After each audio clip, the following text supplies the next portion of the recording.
Hello and welcome to the Kentucky Today podcast. I am Lawrence Smith, the editor of Kentucky Today.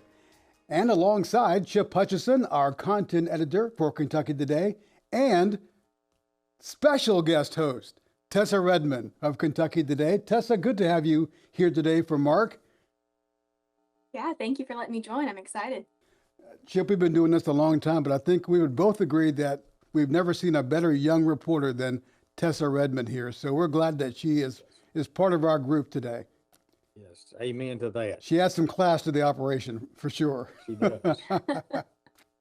Well, of course, we run hundreds of stories every week on Kentucky Today. And I want to start by asking each of you to talk about a story that caught your attention. What is your top story that you want to talk about this week that we ran on Kentucky Today? What got your attention and why? So let's start with Chip. Well, there are two opinion pieces. One is by Todd Gray about giving and the encouraging pastors to lead their churches in promoting giving. By the way, Todd Gray's our boss. We're not sucking up to him, but it was a good piece. Sucking up. It's just, I have already made copies of that article to distribute at my church. So, but also one by Seth Carter, who's a pastor in Eastern Kentucky.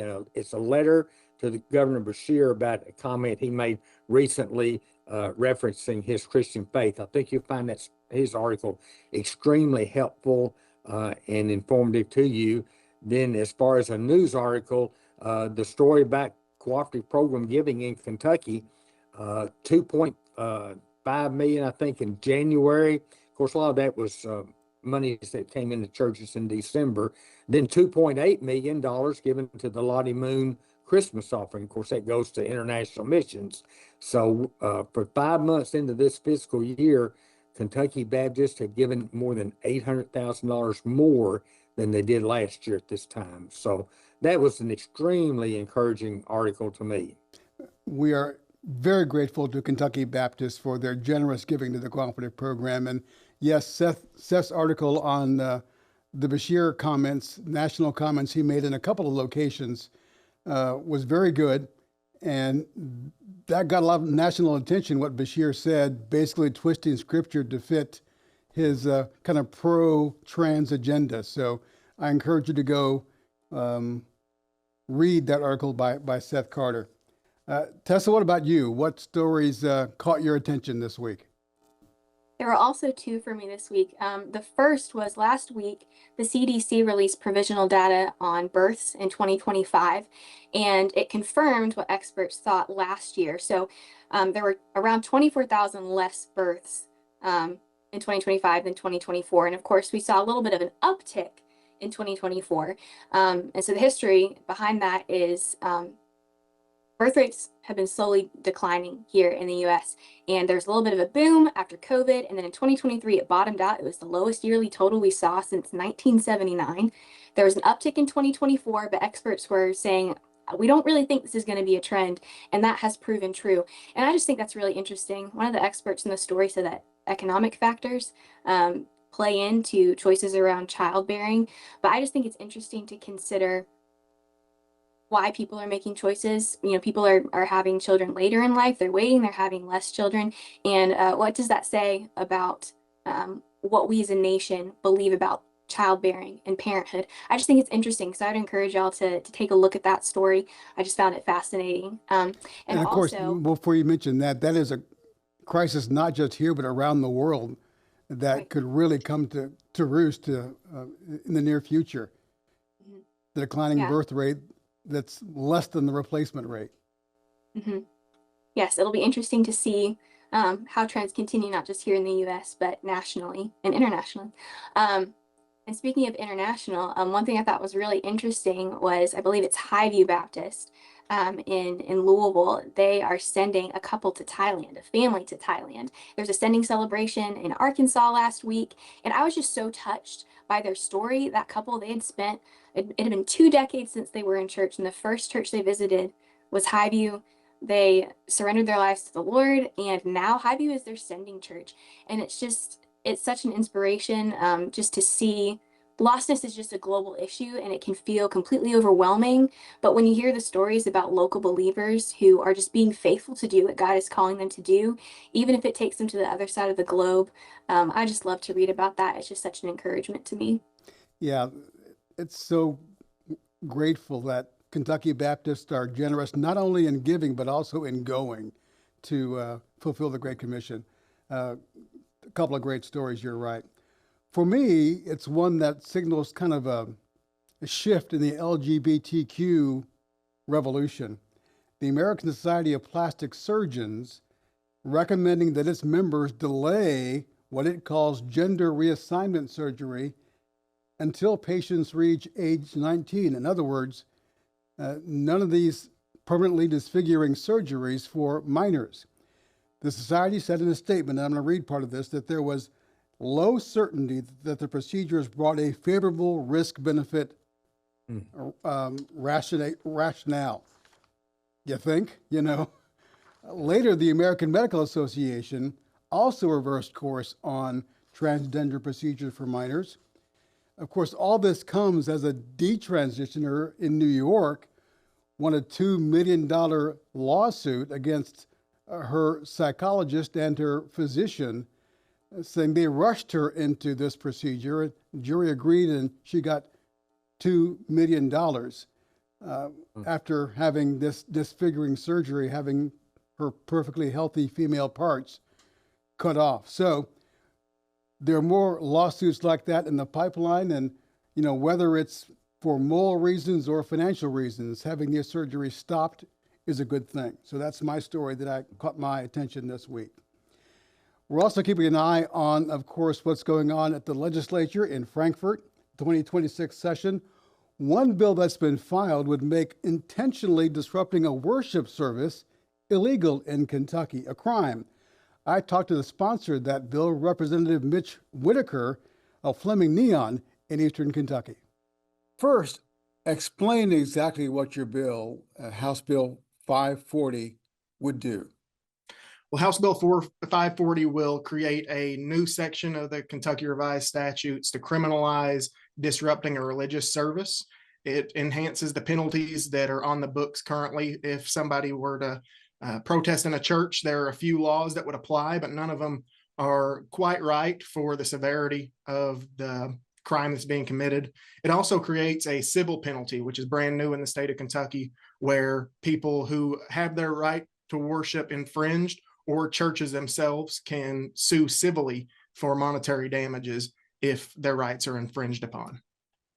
I want to break that down further in a moment, but first, there's already a federal law that makes it illegal to disrupt church services, the FACE Act, we know that. So why is a state law necessary? Well, there's many different areas of law where we have state and federal laws that outlaw something. So this isn't something that's new. The reason why I wanted to make sure we had this in the state of Kentucky is I don't want us to have to rely on the federal prosecution system to enforce what we find in Kentucky to be egregious conduct. I want it to come down to the local prosecutors, local judges, and most importantly, local juries to decide whether this crime has been committed or not. We shouldn't have to rely on who's in the White House or what the political winds are to make sure that people are held accountable for a crime here in the state of Kentucky. So I've gotten that a lot, Lawrence, but I think this extra level of protection is good, even if the federal government does, enforce these actions like what we're seeing in the federal level right now with the protest in Minnesota. It's good to have that second level, because if there's some sort of a technicality where the offender gets off on one level, they can still be prosecuted on the other. So this is sort of a double layer of protection for our places of religious worship in the Commonwealth. I assume, and you mentioned it, this was prompted by what happened in Minnesota. Yes, it was. I watched that protest, and my skin is an inch thick, Lawrence. I'm in politics. There's not much that can really offend me. But when I saw these protesters getting in people's faces in a solemn place of worship, it really got under my skin to see, the first thought that came to mind was, what if this was my first time going to church in a long time? And this was what I was faced with when I tried to go to church. I saw the children and I thought, what if my son were in attendance and I had to explain what was going on to my son? And as the information has come out since the protest, we've seen just how egregious this was, especially for the children that endured the protest. So yeah, I hope that this sort of thing never happens in the state of Kentucky, Lawrence, but there's a chance that it will. And I think that this protest will probably embolden a lot of other bad actors to do protests like this in the future. And we need to plant our stake in the ground here in Kentucky and say we're not going to put up with it. How would this bill add to state protections that are already in place, such as trespassing, harassment, laws like that? I'm glad you asked. So currently there's 3 laws that I'm aware of that would apply if something like this occurred, and each one of them has some sort of a flaw. First, I'll start with trespass. In the state of Kentucky, this sort of trespass would be a trespass in the 3rd degree. So that means that it is the lowest of the trespass charges that we have on our books. The only way that a trespass applies is if the individual is told to leave and they don't leave. So in this instance, let's say a bunch of protesters come in, they start screaming, the pastor tells them to leave. He'd have to tell each one of them individually to leave or be able to do it loud enough to where they all hear. And if they then leave screaming on the way out, screaming in the faces of children on the way out, there's no trespass because they've left when they were told to leave. So there would be no consequence there. And even if they did stick around, trespass in the 3rd degree in the state of Kentucky is punishable by a violation, which is the same as jaywalking or running a red light. And I think that's just not severe enough for what we're facing. The other 2 laws we have are disorderly conduct and disruption of a meeting in the 2nd degree.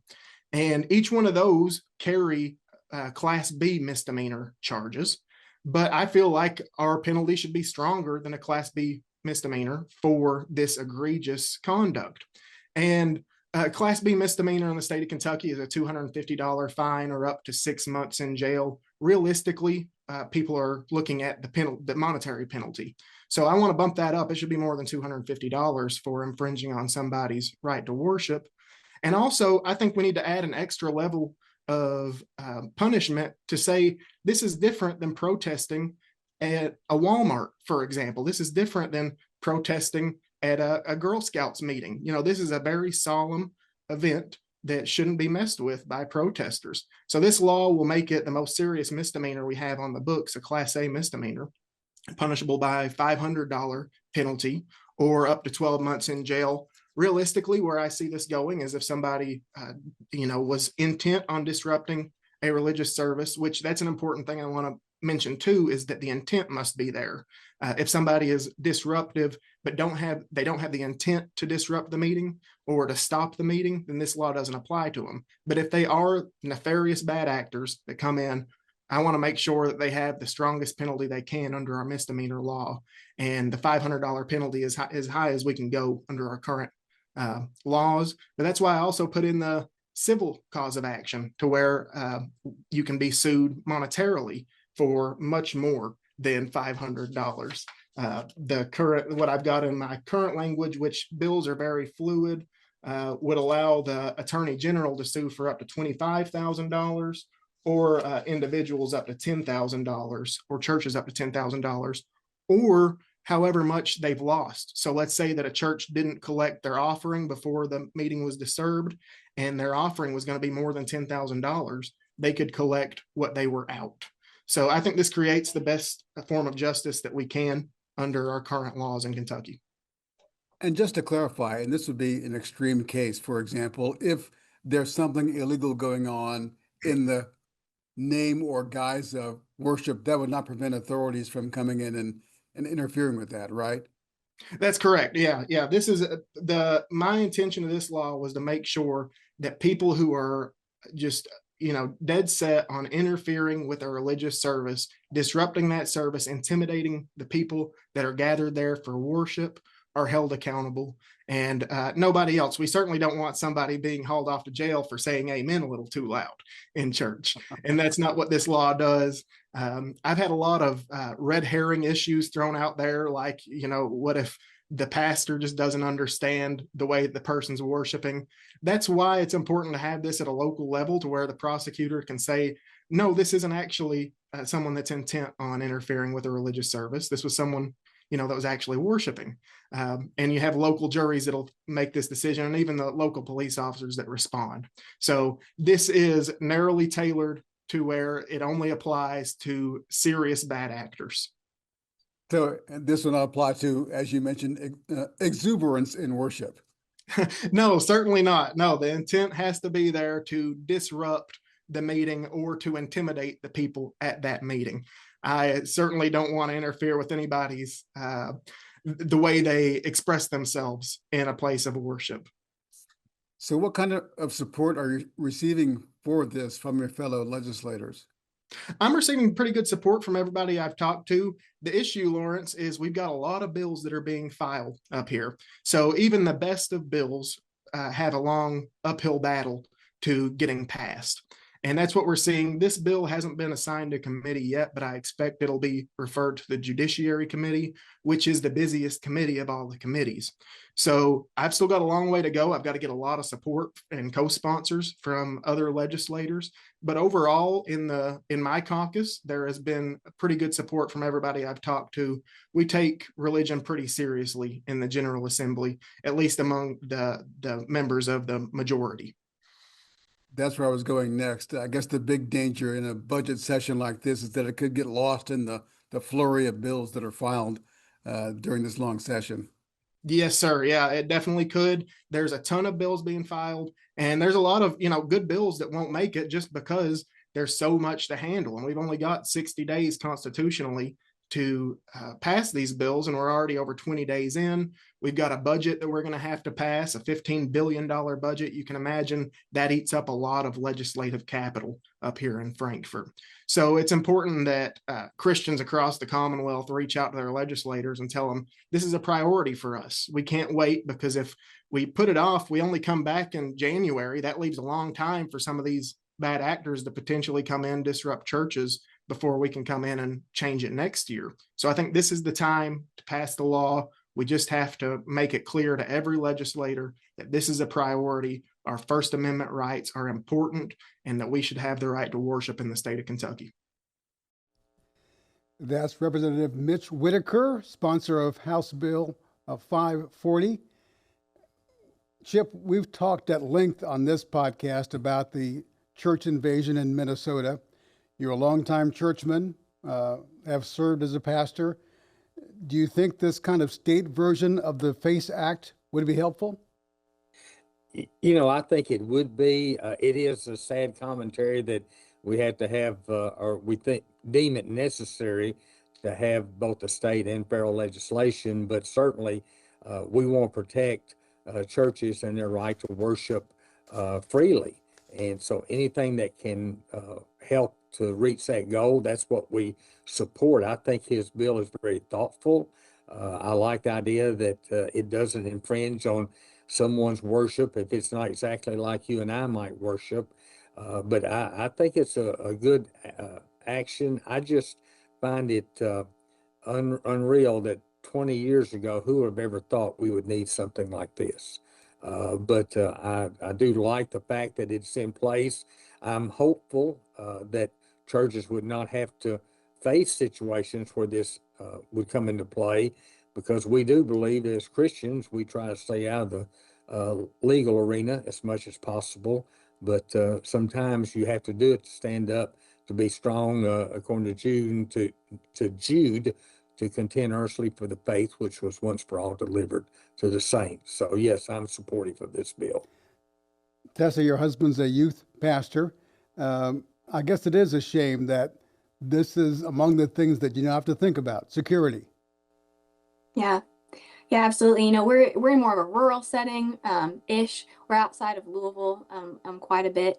So security is, it is on the minds of our church members. And I know our safety team takes all of that very seriously. So it's sad that there's a need to consider legislation like this, but part of the role of government is to restrain and deter sinful human impulses. And so I think one of the good things about this bill is upping it to a Class A misdemeanor, like he was saying, and adding that civil component.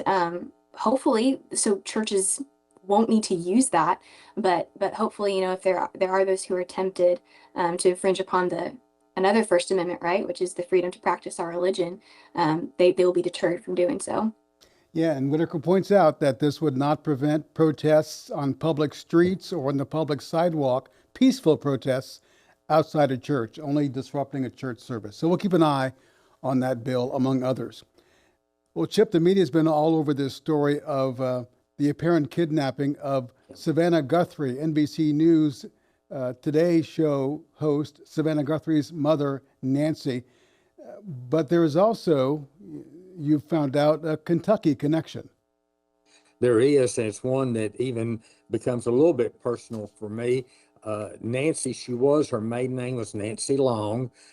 She and the man who she met became her husband, both born in Kentucky. She attended an all-girls school in northern Kentucky, then went to the University of Kentucky, where she served and worked on the student newspaper, the Kentucky Colonel. She was, and this dates that she was labeled the society editor of the Kentucky Colonel in 1963. Society editors now are called lifestyles editors. But it's interesting, in 1963, she was there. 4 years later, I was working on the staff of the Kentucky Colonel, but as a sports writer. And so I loved having that connection with her related to the University of Kentucky. I find it very interesting that she met the man who would become her husband on a blind date, and they met at a UK basketball game. So UK basketball, again, takes center stage. Well, there have been no real breaks in this case. There's been some new evidence come out, but we certainly keep praying for Nancy Guthrie's safe return to her family. Yes. Another national story that could have a big impact, the trial in a lawsuit against the big social media companies. The plaintiff argues that these social media companies have intentionally made their platforms addicted to children, much like drugs and like casinos would be. Tessa, you can tell by all those board games behind you that you and your husband work with children a lot. Have you seen signs of this addiction to social media? Oh, absolutely. Youth group every week, having to ask kids to get off phones, encouraging them to engage with people around them instead of scrolling, not just texting. They don't really have email, I don't think, but scrolling through social media. And even we had a youth event on Friday, and I had 5 girls here with some of our leaders, and had to ask them to get off their phones. Like, hey, if you're going to be here, be with each other. And so I think it's a big issue, and it impacts our youth. And, I think we have to remember that social media companies, they're built for profit, not for people. And the way that they make money is keeping people on their apps. Users make content, other users view that content, and advertisers pay to be a part of the conversation. And so by nature, these companies like Google and Meta, man, they need people engaged. And unfortunately, minors are being caught up in all of that. Chip, you and I, of course, did not grow up with smartphones. We were kids way before that, but even now at our age, we can be caught kind of doom scrolling through social media. Yeah, the alarming statistic that you see when you get your weekly screen time, and you think, my goodness, I could have used that time a whole lot more productively. And it is an eye opener. And frankly, for me, it has caused me to put down my phone sometimes. And I probably don't use it anywhere near as much as many of the people who are watching this podcast right now. But it is, and Tessa used the word, I think you did, addictive. And the idea that, hey, there's something on here I'm going to miss. The scary part is, and Lawrence, you and I mentioned this, you can say something just in conversation, and all of a sudden you'll get Facebook ads. Yeah, that is kind of scary. Yeah. Product. Yeah. So it is a little bit big brotherish. It does alarm me. And, we have a rule when we eat, we put down our phones. And any of our family that are with us, we don't have phones. At least that's one reprieve that we have from the social media frenzy. Tessa, I'm curious, when you do kind of call out the young people on their social media use or being on their smartphones, how do they usually react to that? They're generally pretty, receptive. And I think part of that comes from the relationships that we have with these kids, investing in their lives and caring about them. They know that we love them and we want what's best for them. And, when it's delivered in a gentle way, not condescending, right? But just coming to them with genuine concern. I mean, they're very receptive. They're great with all of that.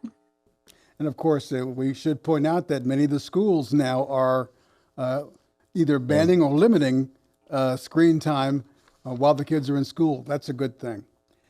All right. Well, the KBC has a big missions and evangelism event coming up next month called Reach. And Chip, you found someone who's been impacted by Reach on a couple of different levels. Yes, Brian Horton, who is a church replanting strategist with us at KBC, has experienced Reach during his time as a pastor, during his time as an associational mission strategist in Eastern Kentucky, and now as a mission board staff member here. And he talks in the story that we published about how it impacted him during his time as a pastor, and especially in relationships with other pastors as they could bounce ideas off of each other. As an AMS, it was very helpful because he was responsible for helping a number of churches, not just the church where he is a member. And Reese gave him ideas, resources that allowed him to better do his job, but also to build the kingdom of God. And now, as working with KBC on the staff here, he has a role in creating the vision for what Reach will accomplish. So it's an evangelism and missions conference. It is not a conference just for pastors. Anybody, if you're a believer in the Lord Jesus Christ, you can benefit, you can be encouraged, and I think you will be equipped to share your faith in ways that you probably might not imagine before you go to that conference. And that's March 9th and 10th at Westport Road Baptist Church here in Louisville. And I'd encourage pastors and church leaders to register for that. As you mentioned, it's coming up early March. March 9th is when it starts, and it is here in the Louisville area at Westport Road Baptist Church. Well, before we close, a shout out once again to Kentucky Baptist Disaster Relief. It helped provide meals to snowstorm victims in Glasgow earlier this month, or last month, and also sent a crew to Jamaica to help rebuild after a hurricane hit there in the fall. So from one extreme, a snowstorm, to the tropics of Jamaica, our Kentucky Baptist Disaster Relief folks are on the job helping people and sharing the gospel. Well, thanks for watching and for listening. Please tell others about KentuckyToday.com and this podcast, and give us a 5-star review on Apple if you would. And for more on the Kentucky Baptist Convention and the cooperative program that makes this program possible, go to kybaptist.org. Lord willing, we'll see you next time on the Kentucky Today podcast.